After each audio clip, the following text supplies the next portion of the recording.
What's going on, guys? This is the Red Rogue, and today we'll be doing a look into one of the new internal systems that will be coming with Shadowlands, Renown. This is going to be a pretty important system to know about, as it impacts quite a lot of your interactions with whatever covenant you choose to side with. So let's dig in and see what this Renown stuff is all about.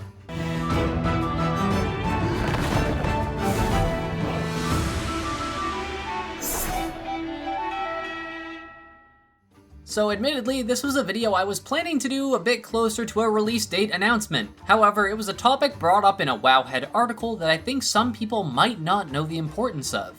More or less, there were some players concerned with early acquisition of Renown during the expansion launch that is supposedly going to be a worldwide release. Thankfully, in Okayest already has confirmed that this will be taken care of, so people hopefully won't feel the need to binge out for like 12 hours straight to try and level before a reset so that they can get ahead on their Renown. Anyways, the point to take away from this quick little story is, why are people so worried about extra Renown? What does Renown do for us as the players? Well, hopefully this video will help explain to you why Renown is so important to various internal game systems coming to us in Shadowlands. I apologize in advance if I miss anything, as there is a lot to go over with Renown, but I think I covered all of it. Before I get too tied up with this video though, I have a new member of the Super Shiba Squad tier of my Patreon to welcome aboard. So hello, and thank you so much to Joseph Epi for your decision to help support the channel like this. I'm indebted to you and your generosity, so I'll do my best to keep improving the content and the channel to the best of my abilities. So, Renown. If you want a short description of Renown, think of it kinda sorta like Reputation for your specific covenant. For each level of Renown that you earn, you will be given various types of rewards, and the maximum Renown level is 40. Ranking up your Renown will unlock many things, such as additional Soulbind trait rows for your Soulbind trees, cosmetic items and appearances, mounts, adventurers for the new mission board system, Covenant campaign progress, and much more. So we'll get into each of these items in a moment, but first I'll explain how you gain Renown. Renown is a strictly time-gated system, and you will have 2 quests you can do each week, and each quest will reward you with 1 Renown. The 2 weekly quests are to acquire anima for your Covenant Anima Reservoir, and to save souls from the Maw. Anima can be earned from various sources, though common things you'll see will be as a reward from world quests, or killing rare spawn NPCs throughout the zones of the Shadowlands. Saving souls from the Maw is a pretty simple process as well, as you'll simply venture through the foreboding endgame zone with some ghostly little icons showing up on your minimap to point you in the right direction. As a heads up, you can't mount in the Maw without some specific mounts apparently, one of which coming from the new Torghast Tower of the Damned, and potentially others in the future as well. If you're a Worgen, you can use your Running Wild racial effect, and Druids can still use their travel form, because cheaters. There are some NPCs you can kill with temporary usage mounts that you can commandeer though. So other than these 2 weekly quests, the only times you'll gain Renown are from completing chapters of your Covenant campaign. The catch to these is that you can't just burn through the whole campaign in a day, at least not at the beginning of the expansion. All subsequent chapters of the campaign are locked behind Renown levels, meaning you're basically time-gated behind your 2 weekly Renown quests with an occasional campaign chapter to give you a little bit of a boost up. And I can already hear screaming in the back of my brain the concerns that some people have with that. For your alts, from what they've explained so far, if you're ever behind on your Renown levels compared to the maximum allowed currently, you'll be able to earn Renown from external sources such as the new emissaries known as Covenant Callings, as well as structured content like raiding, dungeons, and PvP. I've been mainly testing on the max level server, so they start you with Renown at 40 already, so I can't say exactly how much or how often you gain Renown via the catch-up system that they're intending to include. So now that we know how to get it, and how long it takes to get, we'll dig a bit more into exactly what Renown does. I gave a brief synopsis on it earlier, but let's look at the individual features affected by it. First and probably foremost for importance, your Renown level dictates exactly how much of your Soulbind tree you will have available to you. Each character in your Covenant unlocks extra rows on their Soulbind tree at different Renown levels. Due to the necessity of getting your conduit slots and special Soulbind traits, this will be the biggest determining factor to how strong your Soulbind character is, and by proxy, how much they'll affect your performance by.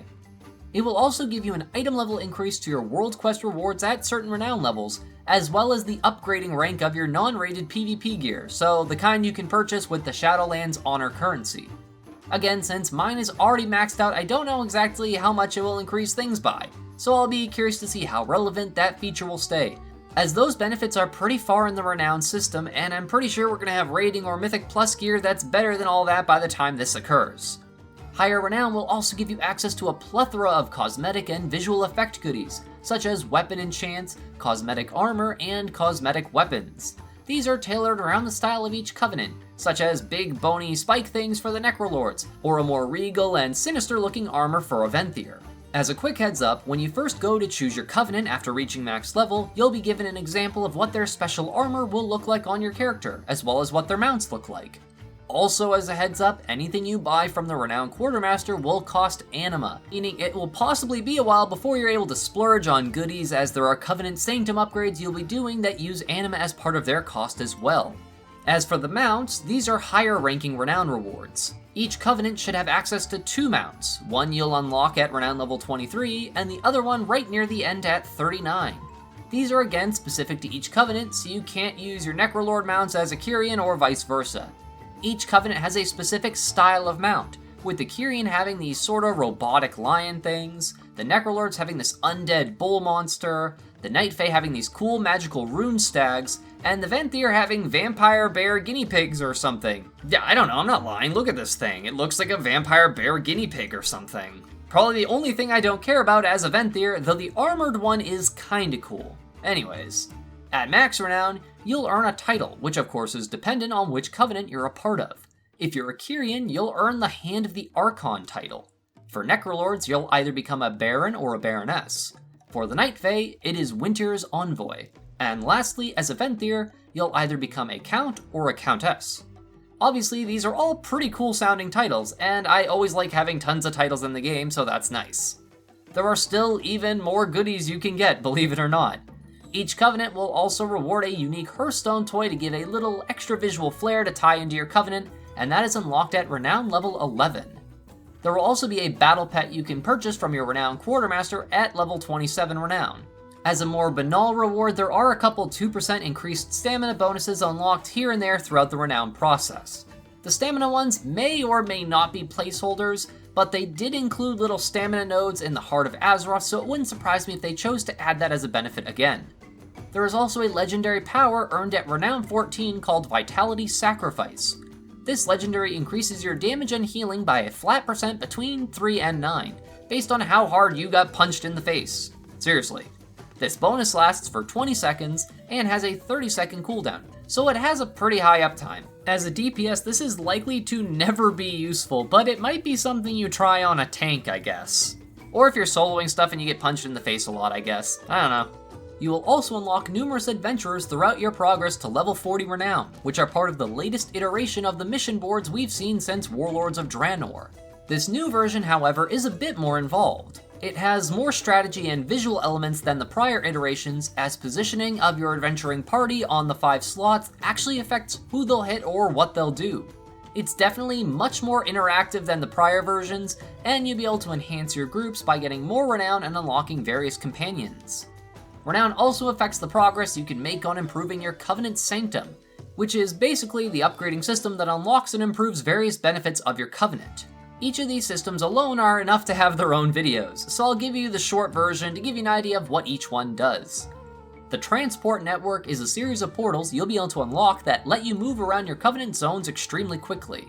The Anima Conductor is basically a choose-your-own bonus sort of machine, as it allows you to send anima to certain locations in your zone, which will activate special bonuses like extra daily quests, a new world quest, a challenging opponent, or a treasure cache.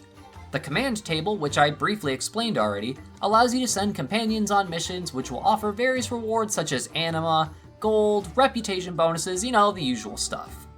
Lastly is the Covenant-specific building, which will give a unique interaction that only members of that Covenant will be able to partake in. For the Necrolords, the Abomination Factory will allow you to create unique constructs that each have different benefits in combat to assist you. The Venthyr have access to the Ember Court, which is a little party coordinator minigame sort of deal with various scenarios to contend with.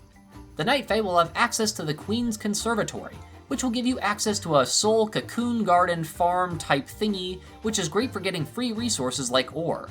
Lastly, the Kyrian have the Path of Ascension. This is kinda like a Brawler's Guild thing, but instead of playing as your own character, you take control of one of your soul binds and use a series of action button abilities. I plan on doing videos on each of these for guides, as I haven't dug too deep into any of these yet, just as a heads up.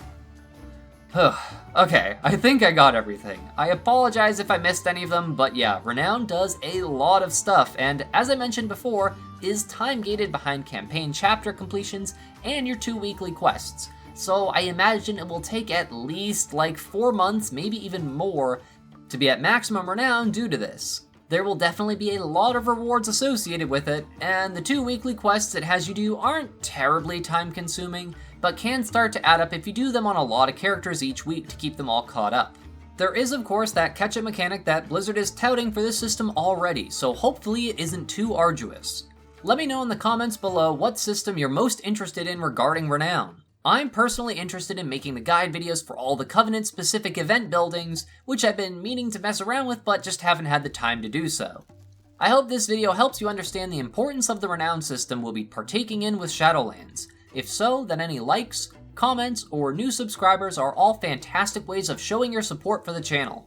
If you're new around to my little corner of the YouTube algorithm, then I'd like to welcome you to come check out the rest of the channel. I do new uploads every week down a variety of content, ranging from internal game systems such as this one, to guides, add-ons, weak auras, and especially rogue-specific stuff. As always, my gratitude to all of my regular viewers, commenters, subscribers, and especially my patrons for helping make these Shiba Shenanigans possible. Thank you all so much for watching. This is the Red Rogue, and I'll see you guys around.